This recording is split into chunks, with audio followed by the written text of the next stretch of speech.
Les habíamos dicho que nuestro invitado de hoy es nada más y nada menos que un abogado y académico nacido en Santiago y radicado en Valparaíso. Fue vicepresidente de la primera convención constitucional y hoy es candidato a la Cámara de Diputadas y Diputados por el Frente Amplio en el Distrito 7, que abarca gran parte de la región de Valparaíso. Es para nosotros un honor contar con Jaime Baza esta noche acá en Turno Noche. ¿Cómo está, Jaime? ¿Cómo está, señor? Muy buenas tardes, buenas noches, buenos días. Bueno, gracias por la invitación. Hay mucha gente que nos está viendo también en internet en el extranjero, por tanto no es para preocuparse ese saludo, y también esto queda on demand en nuestra señal y repitiéndose durante el día. Desde ahí tengo la siguiente pregunta.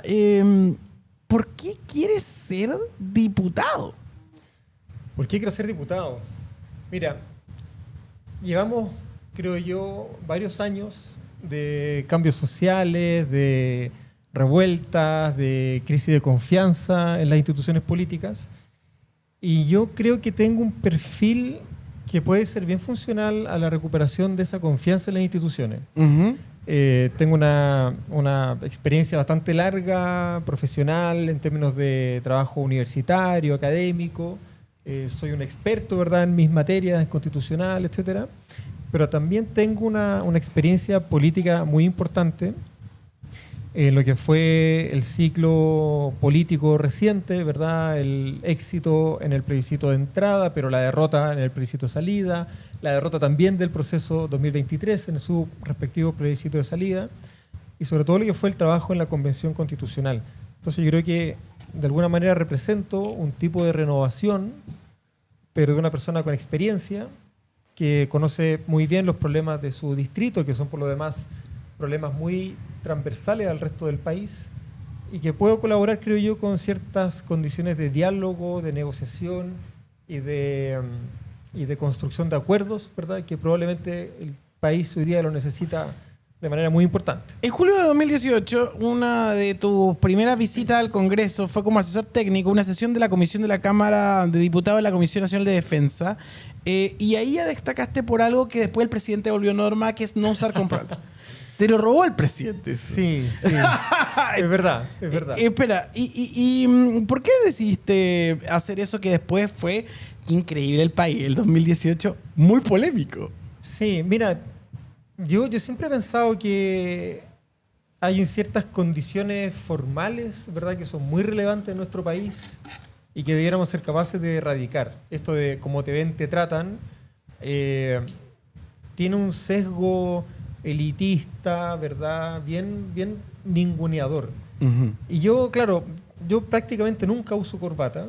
Me he puesto corbata para algunas ceremonias importantes, ¿verdad?, graduaciones y cosas por el estilo. ¿Sabes hacerte la corbata? Por supuesto que sí. Ah, este es un misterio de velado. Perfecto.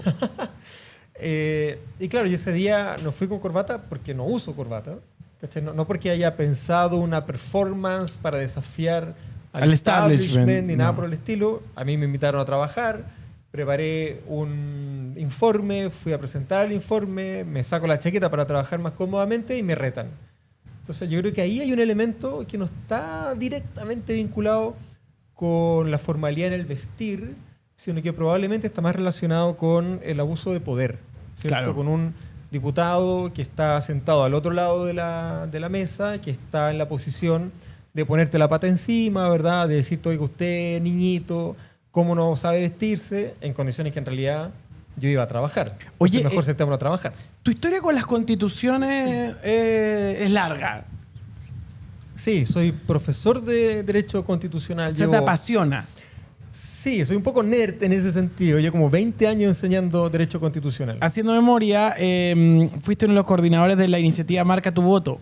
Sí. De Ricardo Lato. O sea, es mucho, 2013. O sea, yo participé activamente en la discusión por un nuevo pacto social que empezó a desplegarse en torno al 2011, cuando se hizo la revuelta estudiantil. Pero ya el 2009 había un movimiento por la Asamblea Constituyente, el MOVASAC. Yo también participé marginalmente en eso. Estaba Océanos Azules, ¿verdad?, con la candidatura de Frei Ruiz Tagle, la segunda. Y después viene Marca tu Voto, el 2013, donde empujamos con mucha fuerza una experiencia parecida a lo que fue la séptima papeleta en Colombia, que desencadena el proceso constituyente del 91 en Colombia, con un grupo de activistas sociales, culturales, ¿verdad?, de distinto tipo. Logramos un impacto igual importante y después de eso vino el proceso constituyente de Bachelet. En paralelo se desarrolló una especie de observatorio ciudadano encabezado por el presidente Lagos, donde yo también participé muy activamente.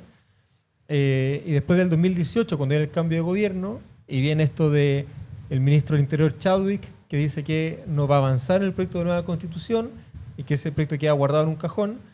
Viene el Mayo Feminista del 2018, la revuelta de octubre del 2019 y la cuestión constitucional que vuelve a cobrar vigencia. Que se transformó en ese momento como una especie de punto de fuga. Sí. Para una crisis político-social que ahora, 6 años después, tiene otras visiones. Tú mismo has sido víctima de mucho prejuicio por eso. ¿Y cómo te has reconciliado con ese proceso? Mira, efectivamente fue un proceso bien interesante. Yo creo que si uno mira la larga historia de Chile, nunca un proceso constituyente había llegado tan lejos. Nunca había logrado organizar a distintos sectores del pueblo en una asamblea de representación política muy diversa en términos de clase, en términos económicos, en términos culturales, en términos de género, paritaria, ¿verdad? Y que además lograra plebiscitar un texto constitucional. O sea, nosotros logramos redactar una constitución. Eso en 200 años no había pasado nunca. No pasó con Pedro León Gallo en la década de 1850, con la Constitución Liberal de 1828 pasó a medias, no pasó con la Constituyente Chica de 1925, no pasó tampoco con la propuesta constitucional de Allende. Entonces, es primera vez que el pueblo avanza tanto en esto. O sea, llegamos a un punto muy lejano dentro de las expectativas. Llegamos muy lejos, efectivamente. Yo creo que ahí hubo efectivamente un problema de parte nuestra, ¿verdad?, de manejar entre expectativas y realidad, ¿verdad?, cuáles eran nuestras condiciones reales de avanzar tanto. Fuimos muy ambiciosos y también muy ingenuos, pero yo creo que en ningún caso es un proyecto o un proceso del cual corresponda arrepentirse o pedir disculpas o pedir perdón. ¿Y en qué ingenuos? Ingenuos porque empujamos muchos procesos de cambio juntos, tocamos muchos intereses económicos y políticos simultáneamente y no nos preocupamos de ir construyendo los apoyos políticos que nos permitieran avanzar en esos cambios sin perder apoyo político y sin perder apoyo popular. Y fuimos ingenuos porque nos dedicamos a hacer campaña por el apruebo cuando la Convención Constitucional terminó su trabajo, en circunstancias que la derecha venía haciendo campaña por el apruebo cuando pierde el plebiscito de entrada. Claro. Un año y medio antes que nosotros. Y ahora quieres ir al Congreso, lo cual habla de un espíritu... De un hombre porfiado. O de una insistencia y una mirada. Mira... Que a mí me parece súper interesante pensarla. Porque, claro, tú puedes decir, puede haber porfía, puede haber todavía esperanza. Es loco, porque tú debes ser uno de los pocos que aún mantiene la esperanza.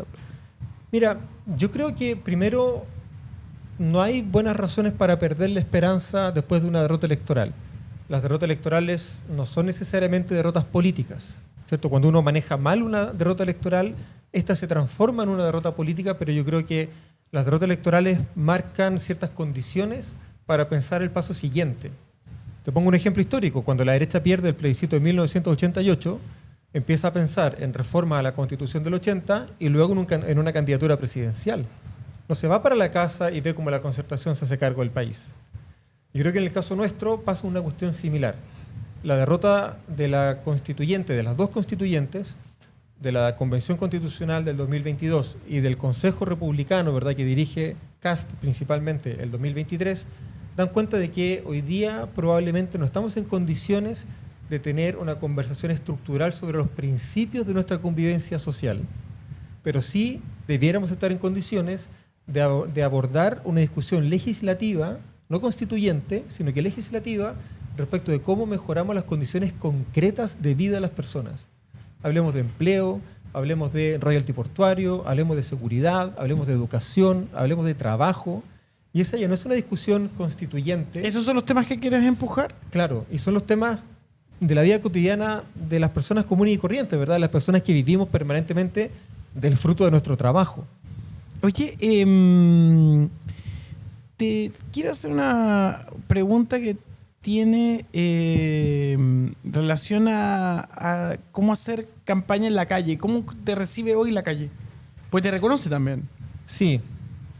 Dos cosas. Tienes como que dice, yo siempre digo, tengo buena calle. ¿Tenís buena calle? Sí, tengo buena calle. Y además en la quinta región, ¿por qué? Tengo buena calle. Primero porque hay un nivel de reconocimiento importante. La gente me conoce y me reconoce en la calle. Mira.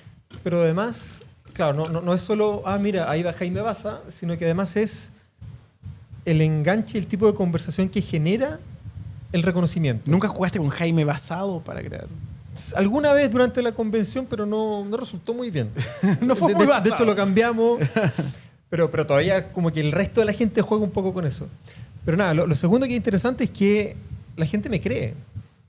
Ve en mí, de alguna manera, una persona honesta, perseverante, que pudiendo haber sido un exitoso abogado de la Católica, decide ser profesor universitario de una escuela estatal, ¿verdad? Como lo es la Universidad de Valparaíso, y que de alguna manera ha mostrado un compromiso serio e inquebrantable con las demandas sociales que me representan, con mis propias convicciones ideológicas.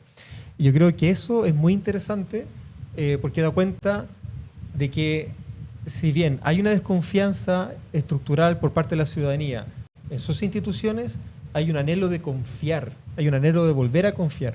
Y yo creo que lo que he percibido en la calle es que la gente cree en mí y cree que yo puedo hacer una contribución para recuperar la confianza en nuestras instituciones. Jaime, estamos ya con una propuesta que es que quieres entrar al Congreso, estás en el distrito 7. Distrito 7. ¿Cuáles son las comunas? Mira, son las provincias de San Antonio y de Valparaíso. Ya. Que eso va de Concón hasta San Antonio, Santo Domingo, incluido Casablanca. Perfecto. Que también tiene costa Casablanca.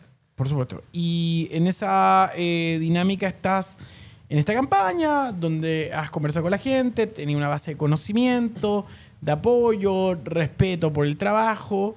Y ahí hay un tema que es llegar al Congreso. Y un Congreso que, de alguna manera, cuando uno hace una constitución, quiere modificar por lo bajo o hacer cambios sobre. Pero también tienes clara la constitución que está rigiendo. Sí. ¿Y la constitución que está rigiendo permite hacer cambios? En algunos casos sí, en algunos casos no. Yo creo que los últimos 30 años han sido un buen ejemplo de cómo la Constitución ha sido utilizada para evitar un sistema solidario de salud. Porque se ha entendido, interpretando esta Constitución, que sobre las cotizaciones previsionales hay propiedad privada. También la Constitución ha sido utilizada, por ejemplo, para no darle mayores atribuciones de fiscalización al CERNAC, que, por ejemplo, en materia financiera son fundamentales, ¿verdad? Es clave tener un CERNAC que pueda fiscalizar a la banca, ¿verdad? Pero al mismo tiempo, las constituciones son también marcos generales de convivencia. Yo creo que las reglas a través de las cuales ese marco general de convivencia se va desarrollando siempre tienen márgenes, ¿verdad?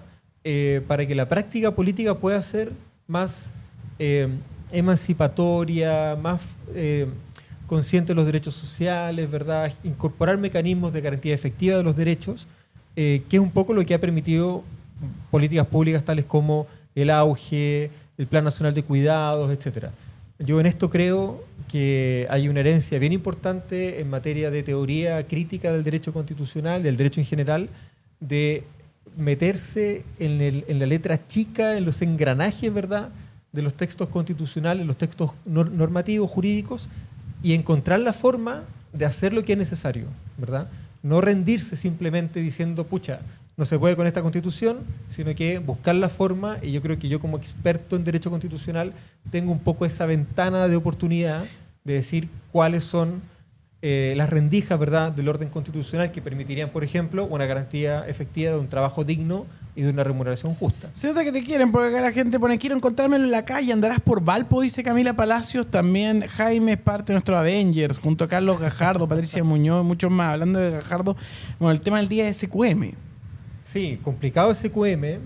Bueno, salió el veredicto, pero Sí. todavía no el fallo. Eso quiere decir que sabemos que hay absolución, pero no sabemos todavía cuáles son los argumentos.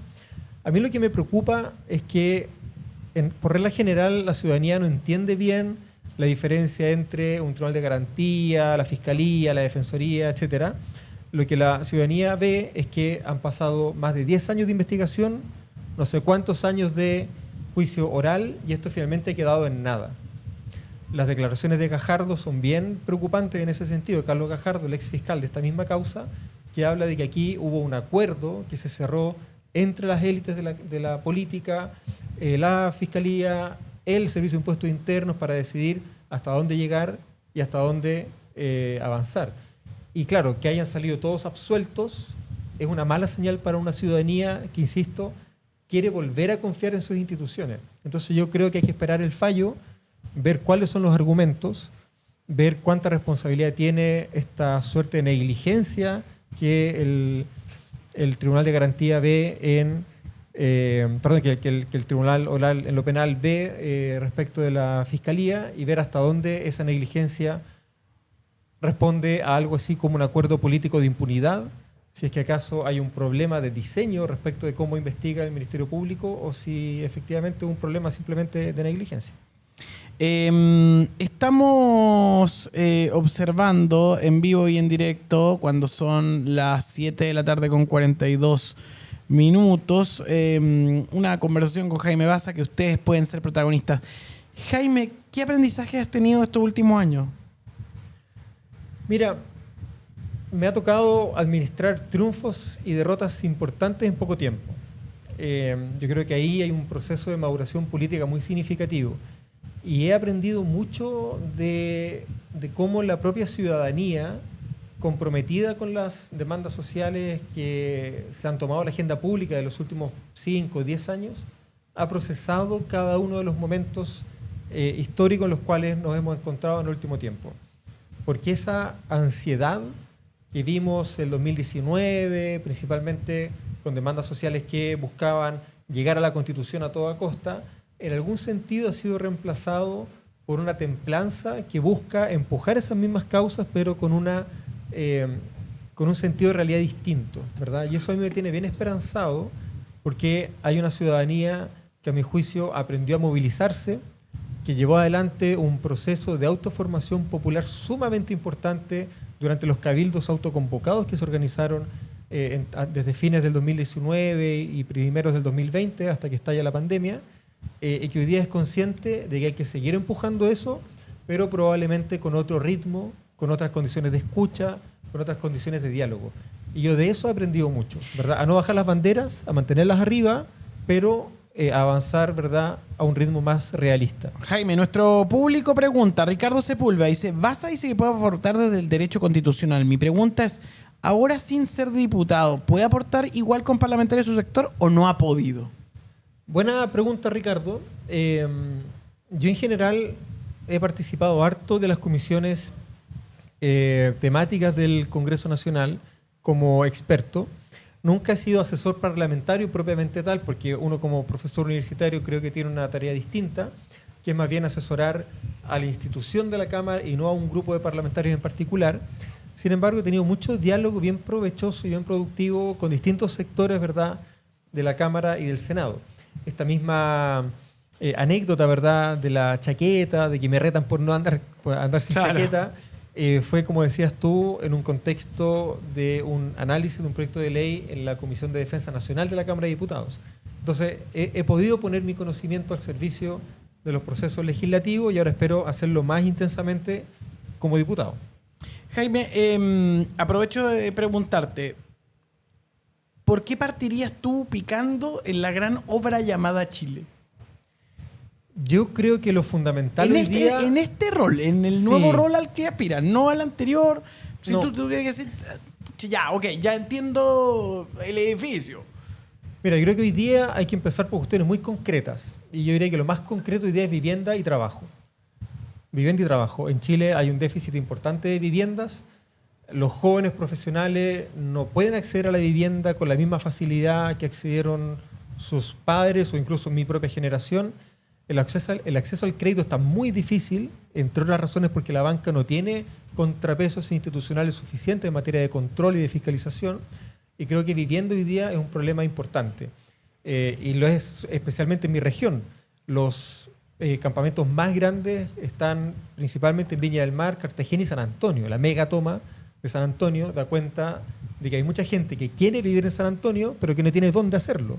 Entonces hay un problema de vivienda que yo creo que es bien estructural. Y lo otro es trabajo. Yo creo que es fundamental revisar el Código del Trabajo con lupa, revisar y profundizar la protección de los derechos de los trabajadores, garantizar empleos estables y dignos, pero especialmente una remuneración justa. Yo creo que la línea de la pobreza, la línea de la extrema pobreza, el costo de la canasta básica no son proporcionales al costo de la vida y al sueldo mínimo. Jaime, nuestra cultura es un poco cristiana, eso lo voy a decir yo, no tiene que ver con tu opinión, pero sí, y a veces hasta es medio autoflagelante. Entonces siempre te dicen la autocrítica, la autocrítica. Porque me parece un gallo acá que dice, yo aún espero la autocrítica de la izquierda de la convención, muchos militantes de base les dijimos en enero que estaba equivocando y venía una farra histórica, y otra gente dice, sí, estoy de acuerdo, etc. La gente que dice la autocrítica, ¿tú qué le responderías? Yo creo que la autocrítica es necesaria porque nos permite preparar de mejor forma el futuro. Yo creo que no tiene mucho sentido llorar sobre la leche derramada, lo que no quiere decir que dé lo mismo aprender de nuestros errores. Yo creo que es fundamental entender, por ejemplo, que la izquierda en general enfrentó todo este proceso, 2019, 2022, 2023, sin estrategia. Y esa es una autocrítica. Yo fui vicepresidente de la Convención Constitucional, fuimos quemando las etapas de la Convención sin tener un ojo puesto en el plebiscito de salida. Ese es un error nuestro. Pero también fue un error nuestro y de los partidos no haber preparado el plebiscito de salida desde el día 1, como sí lo hizo la campaña del rechazo. Entonces yo creo que esos elementos son fundamentales también para entender, por ejemplo, que no podemos avanzar simultáneamente en cambios tan profundos sin que quede perfectamente claro que su implementación va a ser progresiva.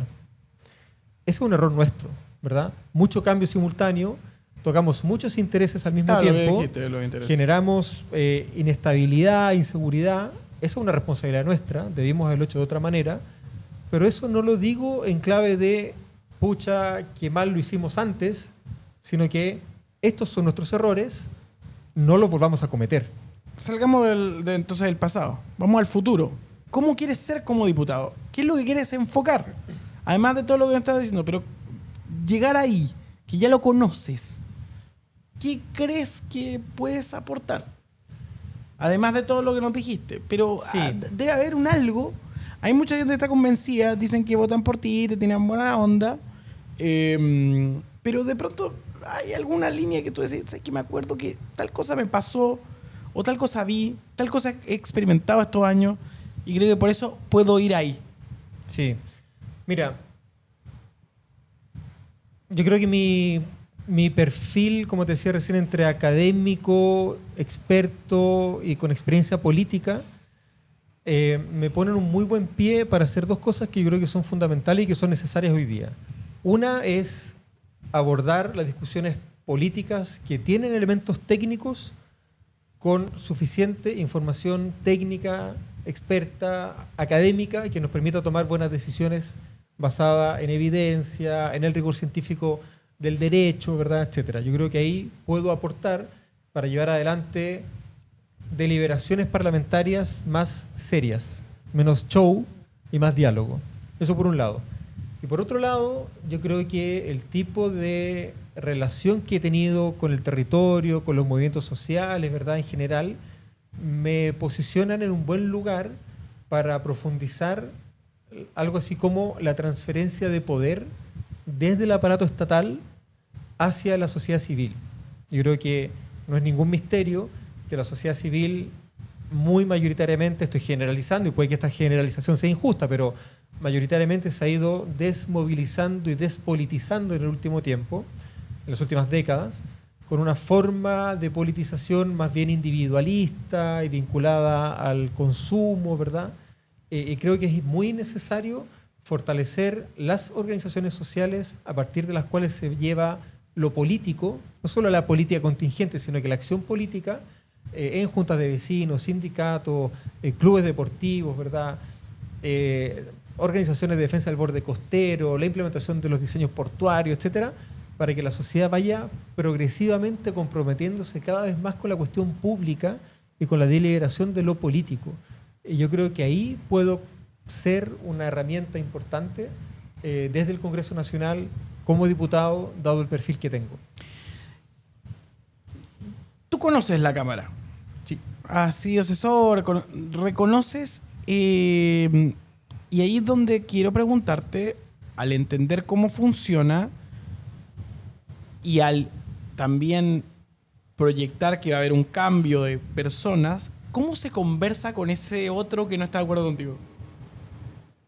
Mira, yo diría que lo que más nos dejan los procesos constituyentes, las derrotas en ambos plebiscitos, es que aquí no hay una derrota de proyectos, no hay extremos que se enfrentan y que resultan derrotados, sino que hay una desconfianza en la política bastante arraigada en la ciudadanía. Desconfianza que lleva a creer cualquier crítica que se levante respecto de la propuesta constitucional del 2022, pero también a creer cualquier crítica que se levante respecto de la propuesta del Consejo que dirigió Kast. Que ambos hayan sido derrotados yo creo que demuestra esa crisis de confianza. Entonces, ¿en qué puedo aportar yo? ¿Cómo se hace para dialogar con el que piensa distinto? ¿Cómo se hace para reconstruir confianzas con quien te escucha desde fuera, pero también con quien se sienta a la mesa en clave, digamos, como de negociación o más adversarial? Y yo creo que lo mínimo, el paso cero, es respetarnos recíprocamente. Asumir que tenemos ideas diferentes, asumir que tenemos distintas proyecciones y formas de ver el mundo, asumir que el otro no está equivocado, sino que simplemente piensa distinto, y tratar de aprender del otro, no de derrotarlo, sino que de construir juntos a partir de nuestras diferencias y proyectarle eso a la ciudadanía, no proyectarle a la ciudadanía que nos pasamos en pelea, en show. Aunque el otro no quiera conversar. Aunque el otro no quiera conversar, exactamente, aunque el otro no quiera conversar. Mira, me pasó recientemente en un programa de televisión en CNN. ¿Qué te pasó? Estábamos hablando del rol de Trump en el genocidio en Gaza. Uno de mis adversarios dijo: Trump merece el Premio Nobel de la Paz porque consiguió la paz en Gaza. Yo dije, mira, por mucho que haya conseguido la paz, primero una paz frágil, los días lo han dejado en evidencia, pero además no podemos olvidar que Trump lleva 2 años financiando y soportando políticamente el genocidio en Gaza. Y mi adversario dijo, chuta, tienes razón, cambio mi voto. Yo no me reí de él, no nos denostamos, no hicimos el show de quién grita más fuerte, contrastamos argumentos, mi argumento resultó ser convincente, su posición fue honesta y cambió de parecer. Yo creo que esas cosas se pueden hacer. Yo creo que estamos en un momento en el que necesitamos recuperar la confianza en nuestras instituciones, y ese es probablemente el mayor espacio de autocrítica de las derrotas plebiscitarias del 2022 y 2023. No confiamos suficientemente en el otro. Tenemos que volver a confiar. Acá preguntan, ¿le puede preguntar por algún plan para Valparaíso y levantar el comercio? Es muy loco porque también que los diputados, la gente como que son alcaldes de lado. Pero no son alcaldes de lado, pero pueden hacer cosas. Mira, esto lo hemos conversado mucho con distintos alcaldes y alcaldesas en Viña del Mar, Valparaíso y también en San Antonio. Hay un potencial, creo yo, muy importante, muy significativo en aprovechar los capitales y las riquezas que hoy día están instaladas en nuestras ciudades. Por ejemplo, Viña del Mar, Valparaíso, San Antonio, el litoral central tiene un potencial turístico, gastronómico, paisajístico, portuario, de pesca artesanal muy importante, pero también vinculado a la innovación y a las industrias creativas. Entonces, probablemente yo me imagino lo importante que sería tener en Valparaíso, en el barrio Puerto, por ejemplo, un parque científico y tecnológico que empuje el desarrollo, que empuje la innovación científica, que esté permanentemente generando nuevas ideas, nuevos espacios de trabajo. Claro, como Puerto Ideas, que se nació, por ejemplo, ahí y se expandió. Como claro. Puerto Ideas, que se expandió hoy día por todo el país, ha estado en Antofagasta, en Puerto Montt, qué sé yo, pero también considerando que Valparaíso es una capital universitaria importante a nivel nacional, ¿verdad? Oye, entonces, Jaime, aprovechar lo que tenemos. Jaime, no puedo dejar de preguntarte, hemos hablado de actualidad, por el momento del Frente Amplio. ¿Ya? Como, ¿qué es lo que sientes? Bueno, el Frente Amplio, yo creo que son varios frentes amplios juntos. Hay varios frentes. Porque además estamos en distintos momentos. O sea, tenemos alcaldes y alcaldesas importantes, ¿verdad?, que han sido reelegidos con votaciones importantes, como Bodanovich, Ripamonte en Viña del Mar, alcaldes y alcaldesas nuevas, ¿verdad?, que han entrado. Estoy pensando en Camila Nieto, en Valparaíso. Pero además un gobierno que viene de salida, ¿verdad?, con diputados que van a la reelección, con candidatos y candidaturas nuevas como la mía. Yo creo que el Frente Amplio hoy día enfrenta un proceso de maduración sumamente importante, donde su diversidad da cuenta de la riqueza de experiencias que hay detrás del proyecto político y que esa misma diversidad de experiencias muestra el potencial de crecimiento y desarrollo que tiene el partido de aquí en adelante. Hay liderazgos que se han consolidado en el último tiempo. El último ciclo político ha generado condiciones para la emergencia de nuevos liderazgos, realmente como el mío, por ejemplo. Claro. Y eso yo creo que nos aspecta como un partido importante, el partido no solamente del presidente, sino que además el partido que más militantes tiene a nivel nacional, y nos permite pensar el próximo periodo legislativo con optimismo. Jaime, cuando son las 7 de la tarde y 57 minutos, obviamente estamos haciendo turno noche, que es esta conversación que llevamos con candidatos, esta cobertura de las elecciones, todo lo que pasa acá. Y quiero dejarte la cámara para que invite a la gente a que te vote y digas lo que no has podido decir, porque a mí me parece que es importante expresar el diálogo acá en nuestras pantallas. Bueno, muchas gracias primero que todo por la invitación, por la escucha activa. Hemos visto ahí los comentarios en las redes sociales. Recordar a la ciudadanía, mi nombre es Jaime Baza, soy profesor de Derecho Constitucional en la Universidad de Valparaíso. Hoy día soy diputado, soy candidato a diputado por el Distrito 7, que compone las comunas de Concón, Viña del Mar, Casablanca, Valparaíso, Algarrobo, El Tabo, El Quisco, San Antonio, Santo Domingo, Rapa Nui y el archipiélago Juan Fernández. Estamos con muchas ganas, hemos hecho un recorrido muy profundo por nuestro distrito, conocemos la realidad de nuestro distrito y los desafíos, por ejemplo, en materia de desarrollo portuario, y creo que desde la región de Valparaíso podemos también contribuir al desarrollo económico, social y cultural del país. Entonces, reiteramos, candidato al Distrito 7, ¿cuál es tu número y letra? Jaime Baza, C62. C62. Ya, ahí tienen una alternativa para todos los que nos están viendo y nos están comentando. Te están tirando mucho like y buena onda. Así que gracias por venir y responder a todas las preguntas. Eso. Vamos a estar muy atentos también a lo que pase en redes sociales. Muchas gracias. Oye, muchas gracias a todos ustedes. Recuerden que mañana tenemos...